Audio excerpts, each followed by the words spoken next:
Good morning, student. Today we are going to study the new point. It is resistor in a series. Resistor म्हणजे आपण पाहिलं होतं that is the force which oppose the flow of current. करंटला flow होण्यापासून जो oppose करतो त्याला आपण म्हणतो रेजिस्टन्स. पण जर तीन रेजिस्टन्स सिरीज मध्ये कनेक्ट केले so resistors in a series. So how it form. तर पहा first point is a diagram. याच पॅटर्न मध्ये लिहायचं, त्यामुळे त्यानुसार नोट्स तयार केलेले आहेत. पहा रेजिस्टर इन अ सिरीज, दोन पॉइंट आहे यातले. Resistor are connected in a series and second resistors are connected in a parallel. So first diagram book मध्ये दिलेली डायग्राम आहे, फक्त थोडंसं करेक्शन आहे त्यामध्ये, तुम्ही सुद्धा हीच ड्रॉ करा. So here is a battery E, इथे साइन राहिले, इथे टाका पॉझिटिव्ह प्लस मायनस एवढं टाका. की then ammeter plus minus, then here is a C and D. At point C and D there are three resistors are connected, R1, R2 and R3. पहा तीन एकाला एक असे एका सरळ रेषेत तीन रेजिस्टर जोडलेले R1, R2 आणि R3. आता प्रत्येकाचं पोटेन्शियल डिफरन्स डिफरंट आहे, म्हणून इथे R1 साठी आहे व्होल्टमीटर V आणि त्याचा पोटेन्शियल डिफरन्स आहे V1. R2 साठी आहे V2, R3 चा आहे V3 आणि सी आणि डी यामधलं टोटल पोटेन्शियल डिफरन्स आहे व्ही. तर एवढं करेक्शन केलेलं आहे, तेवढं तुम्ही सुद्धा करा. सेकंड पॉईंट येतो construction. So see in that construction म्हणजे कसं तयार केलेलं आहे हे. So first the three resistors are connected one after the another in a single line. These resistors are said to be connected in a series. म्हणजे एकाला एक जोडून तयार केलेली सिरीज आहे.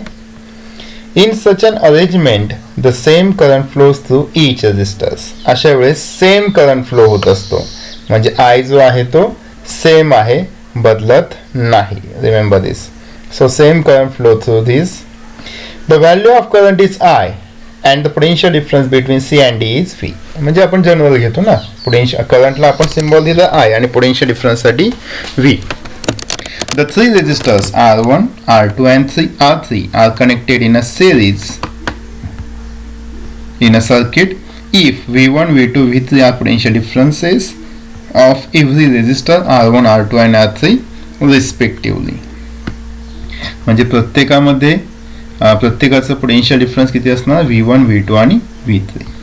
Now third point comes here working. आता हे कसं वर्क होतं तर पहा सिंपल आहे, हे महत्वाचं आहे. आता टोटल पोटेन्शियल डिफरन्स, सगळ्यांचं पोटेन्शियल डिफरन्स काय असणार, V is equal to V1 plus V2 plus V3. Total म्हटल्यानंतर तिघांची ॲडिशन.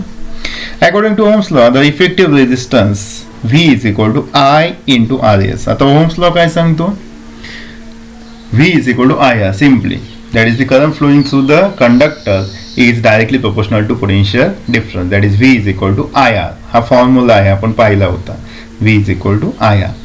मग इथे यस का घेतला तर हे कनेक्ट कसे केले, सेरीज मध्ये, म्हणून जो इफेक्टिव्ह रेजिस्टन्स असणार आहे, इफेक्टिव्ह म्हणजे ज्यावेळेस तिन्ही रेजिस्टर एकाशी जर एक सिरीज मध्ये कनेक्ट केलेले असेल त्यावेळेस त्यांचा इफेक्टिव्ह रेजिस्टन्स आहे RS, S for series. But we know V1 is equal to IR1. प्रत्येकासाठी पोटेन्शियल डिफरन्सचा फॉर्म्युला जर कॅल्क्युलेट केला तर V1 is equal to IR1, V2 is equal to IR2 and V3 is equal to IR3. आता हे सगळे जे value आहेत, V is equal to IRS, V1 is equal to IR1, V2 is equal to IR2 and V3 is equal to IR3 R put in a first equation. So equation 1 becomes V च्या ऐवजी IRS इथे पहा. Next IR1 plus IR2 plus IR3. दिसतंय, फक्त काय केलं, V च्या ऐवजी IRS घेतला, V1 च्या ऐवजी IR1, V2 च्या ऐवजी IR2 आणि V3 च्या ऐवजी IR3. So here in this 3 I is common, प्रत्येक ठिकाणी I आहे, मग I आउटसाइड द ब्रॅकेट आणि inside the bracket R1 plus R2 plus R3. आता दोन्ही बाजूला I आहे ते काय होणार, cancel. So I get cancel, we get RS is equal to R1 plus R2 plus R3. Simple. ज्यावेळेस रेजिस्टर सिरीज मध्ये कनेक्ट केले जातात त्यावेळेस तिन्ही रेजिस्टरची बेरीज होते, that means RS is equal to R1 plus R2 plus R3. आणि जर n रेजिस्टर जोडले तर इफ n म्हणजे नंबर ऑफ, खूप जास्त, then RS is equal to R1 plus R2 plus R3 plus plus plus RN. जेवढे resistor असेल ते एकमेकाला जोडले. याचा अर्थ तुम्हाला जर इफेक्टिव्ह रेजिस्टन्स कॅल्क्युलेट करायचा असेल आणि सिरीजमध्ये रेजिस्टर जोडलेले असेल तर फक्त प्रत्येक रेजिस्टरची ॲडिशन करून टाकायची. समजलं? पहा याची इम्पॉर्टंट पॉईंट्स आहेत, महत्त्वाचे आहेत. फर्स्ट आहे the same current flows through each resistor. म्हणजे ज्यावेळेस सिरीजमध्ये आपण जोडतो त्यावेळेस same current flows through each resistor. Current काय बदलत नाही, सारखाच असतो. The effective resistance of 3 resistors is equal to the sum of their individual resistances. महत्वाचं आहे की इफेक्टिव्ह रेजिस्टन्स म्हणजे RS म्हणजे तर काय की जेवढे रेजिस्टर आपण सिरीज मधले जोडलेले आहे, एका सरळ रेषेत जोडलेले आहे, या सगळ्यांची बेरीज म्हणजेच effective resistance. Third, the potential difference between the two extremes of the arrangement is equal to the sum of the potential difference across individual resistance. म्हणजेच काय तर V is equal to V1 plus V2 plus V3. याचा अर्थ आहे V is equal to V1 plus V2 plus V3. म्हणजे जेवढे potential difference असेल जर सिरीजमध्ये असेल तर त्या सगळ्यांची ॲडिशन घ्यायची. The effective resistance is larger than each of the individual resistance. The effective resistance is larger than each of the individual resistance. समजा असं घेऊ आपण की 3 रेजिस्टर्स आहेत, 3 रेजिस्टर्स सिरीजमध्ये कनेक्ट केलेले आहे आणि समजा प्रत्येकाची व्हॅल्यू समजा R1 चे आहे 2 ओहम, त्याचे 2 ओहम, 3 ओहम, 4 ओहम असं घेतलं. आता तिन्ही रेजिस्टन्स पहा एक न्यूमेरिकल इथे शॉर्टमध्ये याच्यासाठी सॉल्व करू आपण म्हणजे तुम्हाला लक्षात येईल. Suppose there are 3 resistors. R1 is equal to suppose 2 ohm. Okay and R2 दोनच घेतले तरी समजेल. R2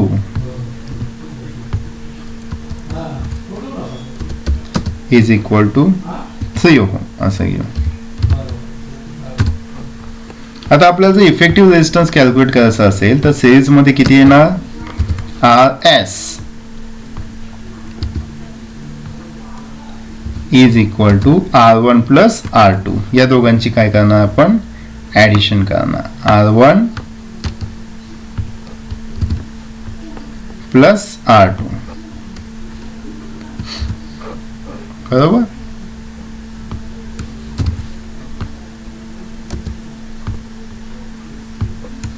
R2 मग आता ॲडिशन करू आपण.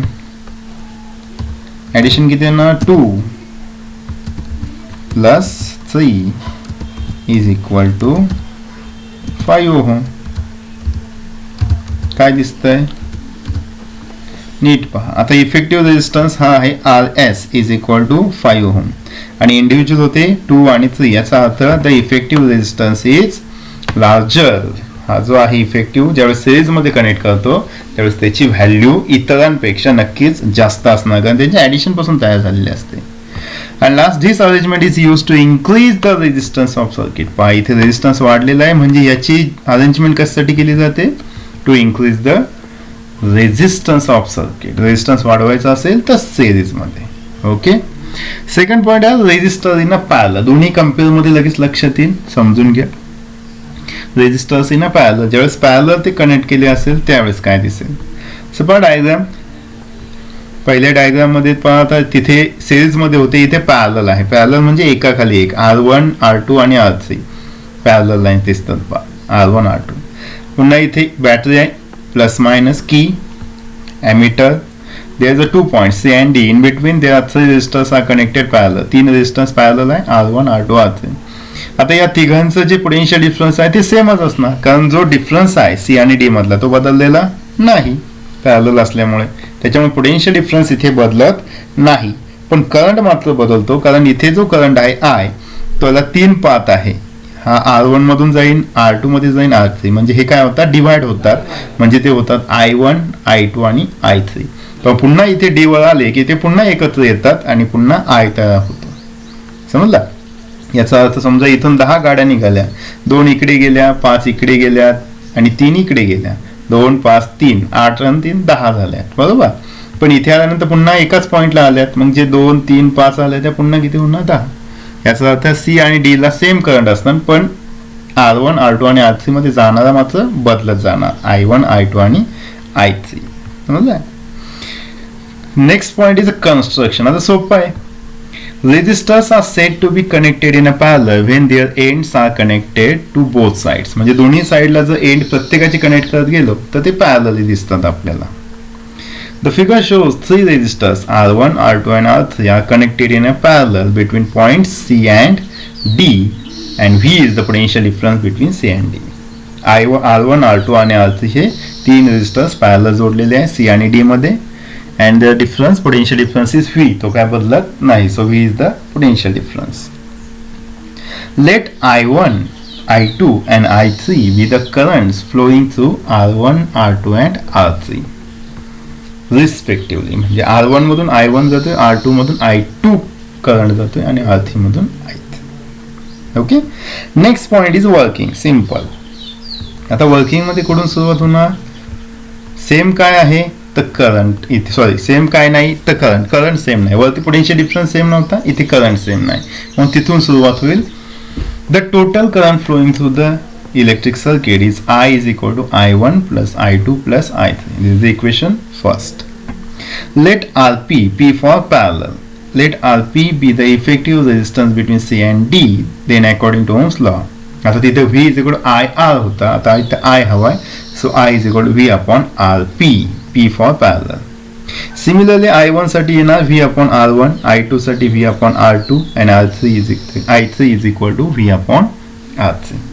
Now put all these value 1, 2, 3, 4 in equation first. So I is nothing but V upon RP. बरोबर?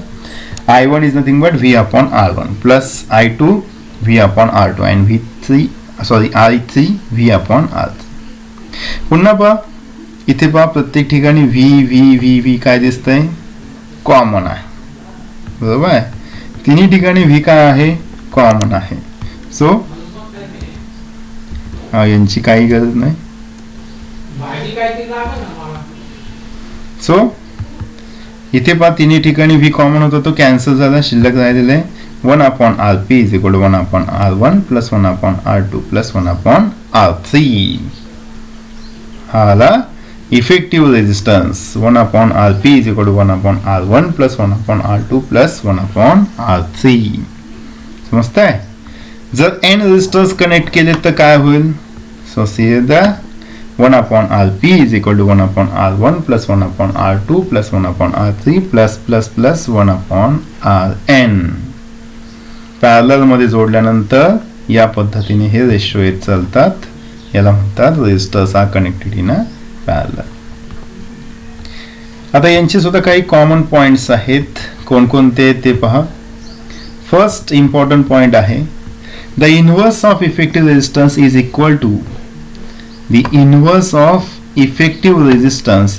equal to जे आपण वरती लाईन लिहिलेली आहे त्याचा हा जो मॅथमॅटिकल एक्सप्रेशन आहे त्याचा हा थेरॉटिकल आहे. द इनवर्स म्हणजे 1 upon RP. The inverse of effective resistance is equal to the sum of the inverses of individual resistance. म्हणजे प्रत्येक इंडिव्हिज्युअल रेजिस्टन्सचा इनवर्सची ॲडिशन घेतली की आपल्याला मिळतो effective resistance. The inverse of the effective resistance is equal to the sum of the inverse of individual resistances. Okay. Second point, the current flowing through an individual resistor is proportional to the inverse of its resistance, and the total current flowing through the circuit is the sum of current flowing through individual resistance. आता current काय होत असतो? Current जो आहे तो distribute होतो, म्हणून करंटचं काय घेतलेलं आहे की टोटल करंट म्हणजे काय? The sum of current flowing through individual resistance. म्हणजे प्रत्येकातून फ्लो होणारा करंट यांची ॲडिशन घेतली की आपल्याला मिळतो टोटल करंट. आणि आपण अगोदरच पाहिला the current flowing through an individual resistance is proportional to the inverse of its resistance. म्हणजे रेजिस्टन्स आणि करंट हे दोन्ही एकमेकाला इनवर्सली प्रोपोर्शनल आहे. ते वरती आपण मॅथमॅटिकली पाहिलेलं आहे. The potential difference, third point पहा, the potential difference across the end of all resistors is same. Potential difference बदलणार नाही. 2 पॉइंट बदललेत का? नाही. त्याच्यामुळे potential difference बदलत नाही. The effective resistance of resistors connected in a parallel is less than the least resistance of individual resistors. म्हणजे जो effective असणार आहे तो नक्कीच काय होणार, कमी येणार. आता याच्यासाठी सुद्धा एक पॉइंट पाहू आपण. समजा 3 रेजिस्टर्स, 3च्या ऐवजी 2 घेऊ. R1 is equal to, suppose we have taking a 10 ohm. R2 is equal to also 10 ohm असं घेऊ आपण. R1 आणि R2 काय घेतले, 10 ओहम घेतले. हे आपल्याला इफेक्टिव्ह रेजिस्टन्स म्हणजे RP हवा आहे. RP is equal to, sorry RP नाही, आता RP काढण्यासाठी फॉर्म्युला आहे 1/RP. आपण इथून फॉर्म्युला कॉपी करू. हा फॉर्म्युला आहे तो घेऊ 2 रेजिस्टन्ससाठीचा, म्हणजे आपल्याला मॅथमॅटिकली क्लिअर होईल की इफेक्टिव्ह रेजिस्टन्स जो पॅरलल मध्ये आहे तो वाढतो की कमी होतो. So here 1/RP is equal to 1/R1. आता यांची गरज नाही, हे घेत नाही. 1/R1 plus 1/R2. Okay,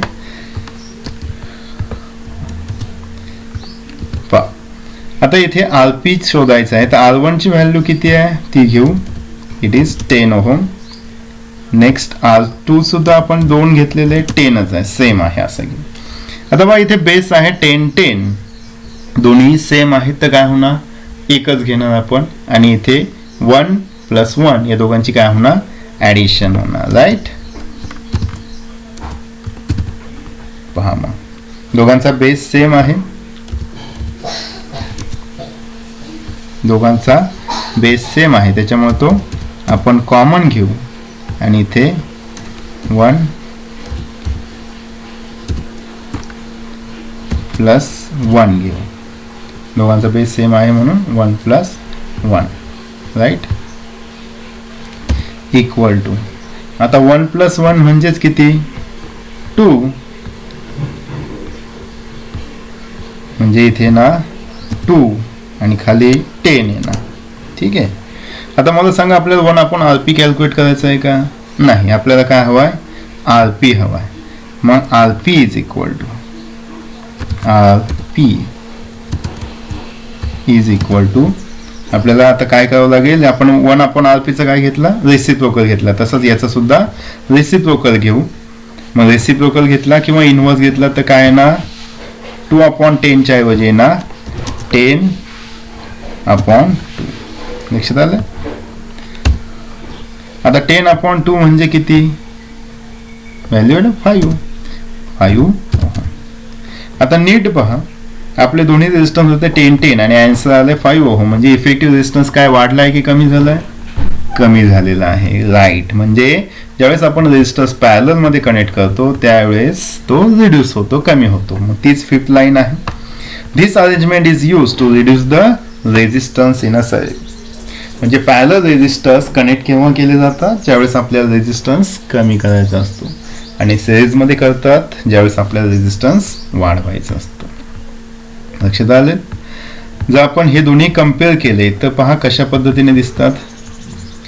suppose आता डिस्टिंग्विश जर घ्यायचं म्हटलं तर कसं घेणार आपण, की डायग्रामच्या बाबतीत जर पाहिलं, इथे डायग्राम दोन्ही दिसतात. इथे पहा रेजिस्टन्स हे सिरीज मध्ये आहे, R1 R2 R3, इथे मात्र पॅरलल मध्ये आहे. नेक्स्ट यांच्या ठिकाणी काय आहे, तर पोटेन्शियल डिफरन्स चेंज आहे, V1 V2 V2. तर रेजिस्टर्स इन पॅरलल मध्ये तिन्ही पोटेन्शियल डिफरन्स सेम आहेत.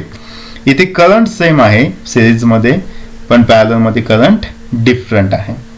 ही कनेक्शन कशासाठी करतात, ज्यावेळेस आपल्याला रेजिस्टन्स वाढवायचा असतो, आणि पॅरलल केव्हा करतात, ज्यावेळेस आपल्याला रेजिस्टन्स कमी करायचा असतो. इथे इफेक्टिव्ह रेजिस्टन्स काय असतो, sum of the all resistance. Effective resistance इथे पहा, the effective resistance of resistor is equal to sum of their individual resistance. आणि जर आपण पॅरललचं पाहिलं तर मात्र काय आहे, individual resistance is nothing but the sum of the inverse of the. इथे लक्षात आलंय. So we can make a distinguish. यांचे डिस्टिंग्विश सुद्धा त्या का विचारले जातात.